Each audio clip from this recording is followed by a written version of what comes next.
그러면 우리 3부 이제 예. 진짜 기대 만발. 예, 정말 여기서 이 시험에 대한 꿀팁이 쏟아져 내립니다. 제 생각에는 네. 이렇게 공무원 공부하시다가 때려치고 이 공부를 할까봐 공무원 공부하시다가 때려치고 이 공부를 할까봐 제 수험생 분들인데 지금 유튜브 보는 분들 귀 잠시. 아주 공인중개사 시험 준비에 대한 아주 중요한 꿀팁들 네. 정말 어디서 찾아놨던 그런 꿀팁들을 우리 뱅표쌤 TV에서 네. 지금부터 공개하도록 하겠습니다. 아, 최초 공개는 최초 아닌가요? 최초 공개? 최초 공개까지는 아니고 네. 아주 깊이 있는 공개. 깊이 있는 공개, 알짜 공개. 알짜 공개. 아, 좋습니다. 그러면 시험 소개를 한번 부탁드려 보겠습니다. 일단 공인중개사 시험은 1년에 시험이 한 번 있습니다. 한 번. 단 한 번. 아, 시험에 단 한 번. 빡세네요. 예. 그리고 10월 마지막 주 토요일 고정인가요? 고정입니다. 아, 10월 마지막 주 토요일. 이번에 10월 26일 날 보거든요. 올해는 2024년 기준으로는 10월 26일 무조건 10월 마지막 주 토요일 날 시험 보는 게 고정돼 있다. 아. 시험 한 번. 예. 그리고 원서 접수는 8월 달에. 8월 달에. 예. 그러니까 만약에 이제 아무리 시험에 관심 있고 한번 연습사만 쳐봐 하더라도 원서 접수가 안 되면 칠 수가 없으니까 8월 달에 원서 접수가 있습니다. 일단은 넣어놓고 고민하자. 그렇죠. 8월 비싼가요? 그 원서 접수비가? 28,000원 정도. 28,000원. 예. 예. 그리고 자격시험에서는 잘 없는 구조인데 예. 1차와 2차를 하루에 봐요. 하루에. 예, 하루에. 1차를 시험을 100분을 보거든요. 예. 19시 반에 시험을 시작해서 100분을 보고 예. 30분 쉬었다가 2차 1교시 예. 그리고 또 한 30분 쉬었다가 2차 2교시에서 시험이 끝나면 4시 20분쯤. 근데 어차피 1, 2차를 동시에 보시는 분은 없으니까 다 동시에 봐요. 동시에 봐요? 아, 모르셨구나. 예. 이 공인중개사 시험은 1차, 2차를 거의 동시에 봐요. 아니 그러니까 제가 학생이면 예. 1차 시험 보는 학생이 2차를 볼 이유는 없잖아요. 1차 시험 보는 학생이 2차 시험을 봐요. 합격해야 보는 거 아니에요? 공인중개사 시험이 유일합니다. 이게 무슨 말이죠? 그러니까 1차의 당락을 떠나서 2차를 볼 수가 있는 거죠. 아, 대신 1차가 불합격하면 2차 시험을 채점할 필요가 없죠. 아, 당일날 1차, 2차 동차 합격이고 결정이 나요. 내가 본 시험지를 가지고 나오고 그날 6시에 가다반이 발표되기 때문에 합격자 발표는 한 달 하루 뒤에 납니다. 보통. 예. 그런데 당일날 자신의 합격, 불합격 여부를 판단해 볼 수는 있다. 이거 엄청 특이한 구조네요. 엄청 특이한 거지. 잘 몰라요. 사람들은. 그러면 예를 들어서 예. 내가 올해 1차를 붙었는데 2차를 떨어진 상황이면 내년에 1차 면제인가요? 그렇죠.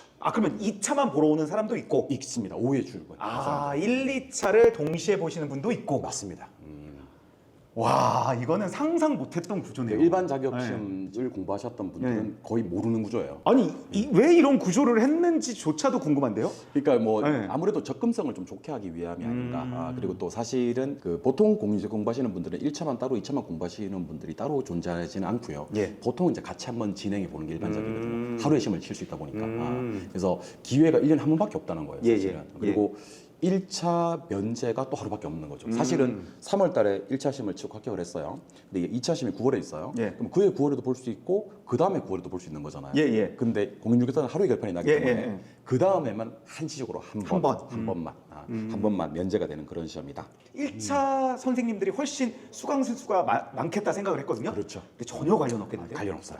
오히려 작년 1차 합격생들이 2차에도 몰리기 때문에 그러니까요. 경우에 따라서는 2차 2차가 수험생들이 더 많을 수도 있어요. 직장인들 같은 경우는 1차를 나눠하는 수험들이 꽤 있단 말이에요 또. 예. 그런 분들은 1차만 준비하기 때문에 시장은 1차가 좀 크긴 하다고 봐요. 와, 진짜 재밌는 구조입니다. 예. 그리고 또 특징이 하나 더 예. 있는데 단일 자격 시험 예. 기준으로 봤을 때는 응시자 숫자가 제일 많은 시험이죠. 그럴 것 같아요. 예. 작년에 28만 명, 올해 좀 줄어서 예. 준 게 21만, 21만 네, 명, 그런 게 맥시멈일 때가 30만 명이었나요? 30만 좀 넘어섰어요. 근데 왜 이렇게 많이 보는 거죠? 물론 마음적으로는 이해는 되는데. 예. 그러니까 아무래도 이제 좀 접근성이 좀 좋다고 봐야 되죠. 나이 제한도 없나요? 나이 제한 없습니다. 밑으로도 없나요? 밑으로도 없습니다. 뭐 예를 들면 15살인데 가능해요? 없습니다. 대한민국 국민 누구나 제 아들 지금 만 2년 6개월인데 가능하나요? 가능은 한데 접수를 할 수 있을지 본인이 접수해야 되거든요. 아니, 저번에 선생님은 앉아만 있을 수 있으면 된다고. 예, 쉽지 않을 것 같고 뭐 아마 뉴스에 나진 않을까. 그래 아빠가 너무하다.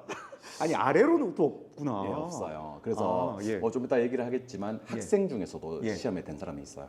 이거는 진짜 그럴 수 있겠는데요? 그리고 우리 시험에 또 특징이 있습니다. 전 과목 객관식이에요. 전체 몇 지선다가요? 오지선다. 오지선다 객관식. 접근성이 좋죠. 좋네요. 예. 예. 일단 시험을 치면 예. 다 쓰고 나올 수는 있죠. 그렇죠. 못 쓰는 건 예, 없지. 찍을 수는 있으니까. 찍을 수는 있으니까. 예, 예. 전과목 오지선다 객관식입니다. 1차가 두 과목이고 예. 부동산 학기론 민법이고 예. 2차가 중개사법 그다음에 공법, 그다음에 공시세법을 한 번에 보거든요. 그래서 2차는 세 과목이라고 보셔야 됩니다. 2차는 다 법이네요. 다 법입니다. 아. 1차도 부동산학 개론 빼고는 민법이니까 법이죠. 법이 절반 섞여 예. 있고. 공인중개사 1차 2과목, 2차 3과목에서 5과목 중 부동산학만 학이고요. 예. 나머지 4과목은 전부 다 법과목이다. 아. 이런 생각을 하시면 되고 1차, 2차 각각 과락 없이 60점 이상이 합격한 시험입니다. 절대평가. 절대평가 시험. 아, 이게 진짜 막말로 20만 명이 시험 봤는데 예. 60점 평균만 넘으면 예. 그 몇 명이든 야. 공인중개사가 다 배출되는 건가요? 3만 5천 명이 된 적도 있어요. 그의 난도 조절 실패했군요. 예, 실패했죠. 그러니까 사실 이게 예.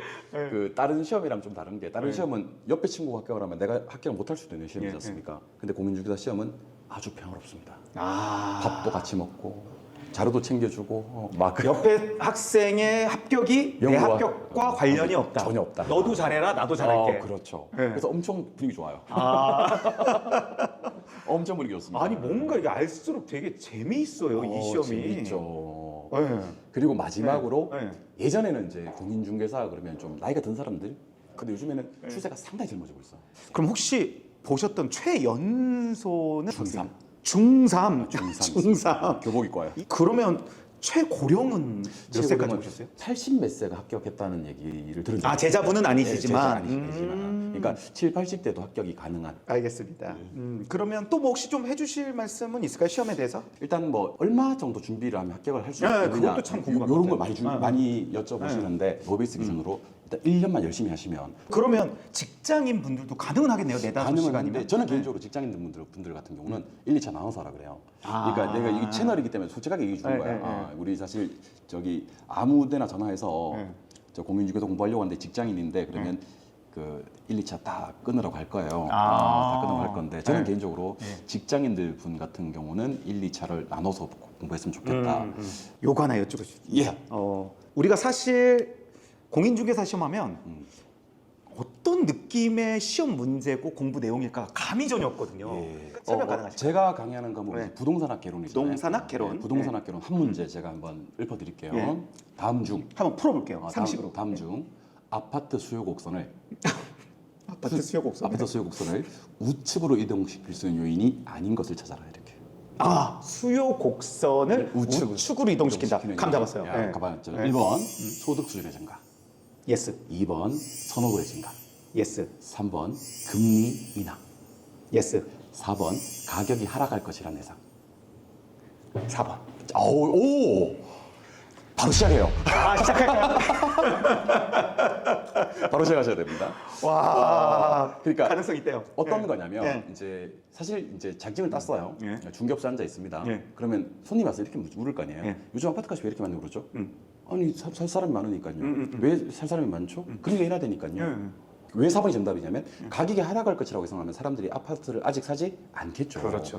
그 얘기를 해줘야 되는 거죠. 아. 당연히 그 지식은 우리한테 필요한 지식이 되겠죠. 그러니까 시험 지문에 녹아 있는 것입니다. 재밌네요. 네, 그런 거 네. 바로바로 써먹을 수 있습니다. 뱅표스님 바로 시작하셔도 될 것 같아요. 저 시작할게요. 예, 선생님 예. 티패스 끊겠습니다. 아, 예. 네, 연락드릴게요. 교재만 좀 보내주세요. 교재뿐 아니고 뭐줄수 있어. 우리 사회 뭐 돈 주고 끊고 그래. 자녀분들 보내세요. 알겠습니다. 제가 그냥 제 조교라고 제 조교 제가 키우는 조교라고 하고 그냥 앉혀 놓을게요. 우리 이렇게 친한 사이가 됐네 갑자기. 좋습니다. 예, 감사하고요. 혹시 이 공인중개사 시험을 준비하는데 예. 유리할 수 있는 전공들이 있을까요? 분명히 있죠. 뭐가 있을까요? 유리할 수 있는 전공은 일단 1차 과목의 부동산학 개론에는 경제 경영 유리합니다. 경제 경영. 경제 경영은 뭐 부동산학 개론은 예. 거의 공부 한두 달만 하시면 합격 점수까지 한두 달이요? 한두 달만 하셔도 그래요? 부동산학 개론 한 과목 정도는 거의 학창 시절에 다 배웠던 내용들. 예.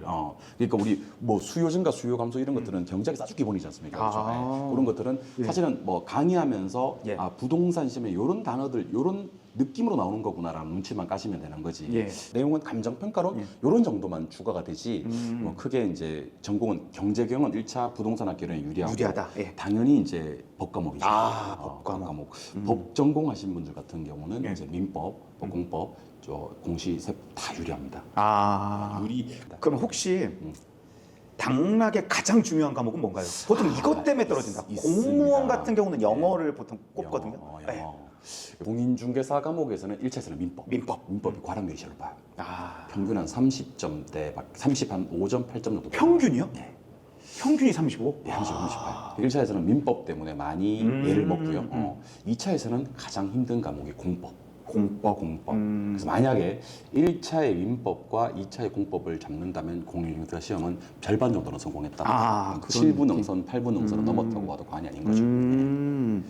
다시 한번 메모하세요. 네. 1차에 민법입니다. 민법. 2차에는 네. 공법입니다. 공법. 부동산학 개론은 한두 달 빡세게 하면 점령 가능. 아야 그렇게까지는. 아니요? 아까 그렇지 않았어요? 나도 먹고 전공자들. 전공자들 아주 기준? 전공했던 사람들이 오해했네요. 그런 거고 네. 일반인들은요. 네. 그래도 열심히 공부해야 되죠. 그리고 또 부동산학 개론에서 고득점 하셔가지고 네. 민법의 점수 합산되니까. 어차피 평균이니까. 평균이니까 합산하려 그러면 부동산학 개론은 75점까지 80점까지 맞으면 너무 좋거든요. 그래서 부동산학 개론 공부도 소홀히 하지 않았으면 좋겠다. 너무 극단적으로 하지 말고. 알겠습니다. 한두 달 취소. 예. 그러면 요거 한번 여쭤볼게요. 예. 제가 이 시험을 이제 한번 해보려고 준비하는 사람이에요. 그랬을 때 선생님께서 나 시험 준비하려고 그러는데 어떻게 해야 될까를 물어봤을 때 그럼 우리 그 역할극을 한번 해볼까? 한번 해볼까요? 그러니까 내가 친한 형이야. 예. 종호 형, 어. 오랜만이에요. 그래 오랜만이네. 지난번에 우리 술 먹고 개된 이후로 처음 보는 거지. 지금 아주 건전한 가정생활 잘하고 있습니다. 그렇구나. 예. 하나 좀 오늘 궁금한 게 있어서 찾아뵀는데 이게. 한번 공인중개사를 한번 준비해 보려고요. 요즘 잘 못 나가는구나. 아니 뭐 이제 뭐 지금 유튜브 구독자도 한 3,400만 되고 3,400만. 인생이 좀 루즈해지고 지금 제가 꾸린 단계거든요. 유튜버로서. 그랬어. 그렇기 그렇구나. 때문에 이제 뭔가 좀 저에게 신선한 자극을 좀 주고 싶은데 나태해진 내 삶에 자극을 주고 싶다는 주고 거구나. 싶어서 그렇지. 안 해도 되는데 지금 뭘 어떻게 준비해야 될까요? 민법 좀 한번 들어봤으면 좋겠거든. 유튜브에 공인중개사 민법이라고 쳐서 일단 민법을 한번 들어보면서 민법이 어떤 과목인지.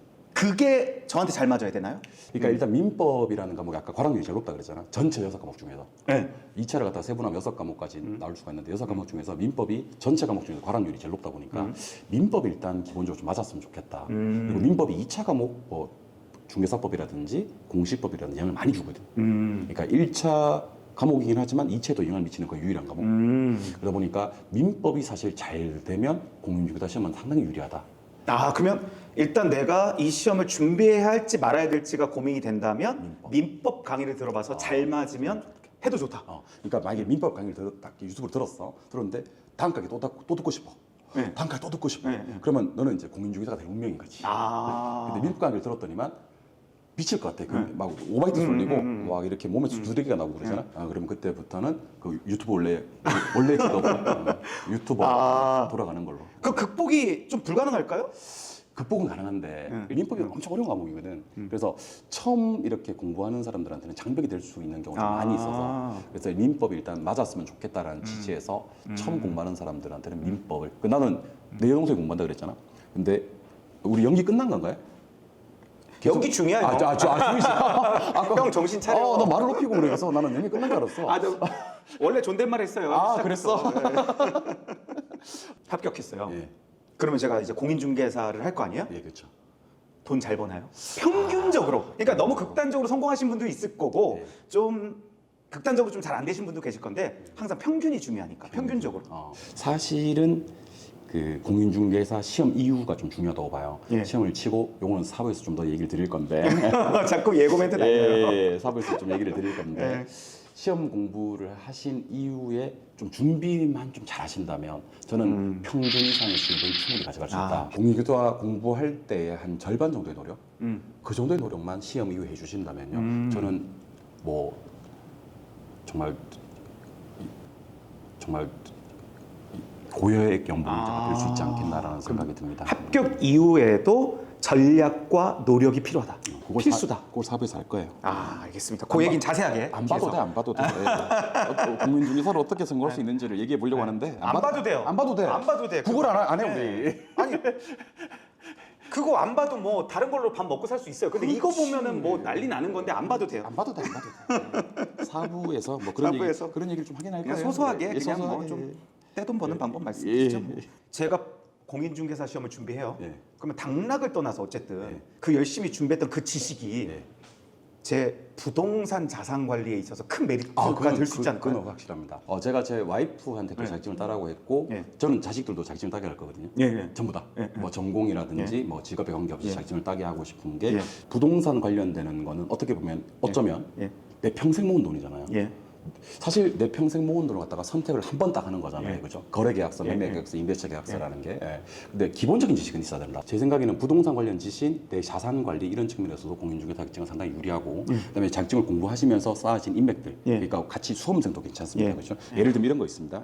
중개업계에서 주택만 하는 사람이 있을 수 있고요. 예. 사무실 하는 사람이 있고 상가하는 사람이 있지 않습니까? 그렇죠? 근데 주택만 하는 사람한테 상가 의뢰가 들어옵니다. 그렇죠? 자연스럽게 연결시키죠. 연결해주고. 예, 연결해주고. 아. 그러니까 그런 부분도 좀 있기 때문에 여러 가지 조언적인 측면, 자산 관리적인 측면, 인맥적인 측면에서도 공인중개사 공부는 상당히 삶을 풍요롭게 하는, 삶을 윤택하게 하는 그런 자격증이 아닌가. 저는 자신 있습니다. 확실한 건 부동산적으로 손해는 안 보시겠죠. 그렇죠. 지식이 예, 있는데. 그렇죠. 부동산이 우리나라의 관심사 중에서 가장 큰 요소 중에 하나잖아요. 그렇죠. 그랬을 때 그 부분에 관련된 지식을 알고 있다? 예. 사실 그건 큰 재산일 것 같아요. 이게 찾아보면 활용도가 상당히 많은 그렇네요. 그런 자격증이고 더 많은 활용에 관해서는 사부에서 미안해요. 아니 아까 시간을 가장 중시하는 수험생들의 시간을 아껴주는 강사다 이렇게 말씀하시더니 왜 시청자분들의 시간을 안 아끼냐? 시간을 아끼기 위해서 제가 사부를 강조하는 겁니다. 네. 사부의 모든 것을 다 그러니까요. 공개하도록 하겠습니다. 아 근데 저도 이 사부를 예. 감히 공개해도 될지 이게 한번 해보자. 이거 진짜 너무 비방용 너무 알짜 정보들이 많아서 그렇죠. 저 이거 좀 걱정돼요. 아니면 저만 알고 싶은 마음도 있거든요. 네, 어떻게 안 또 될까요? 비방용 몇 개만 더 알려드릴게요. 감사합니다. 예. 1, 2, 3부는 거들 뿐. 예, 지금 짧은 시간에 합격하기 위해서는요. 가장 중요한 것은 능력을 줘야 됩니다. 그러니까 부동산 학개론이 40문제가 있습니다. 예. 60점 맞는 방법입니다. 이거 메모하세요. 자, 부동산 학회로는 이종호. 이종호 선생님.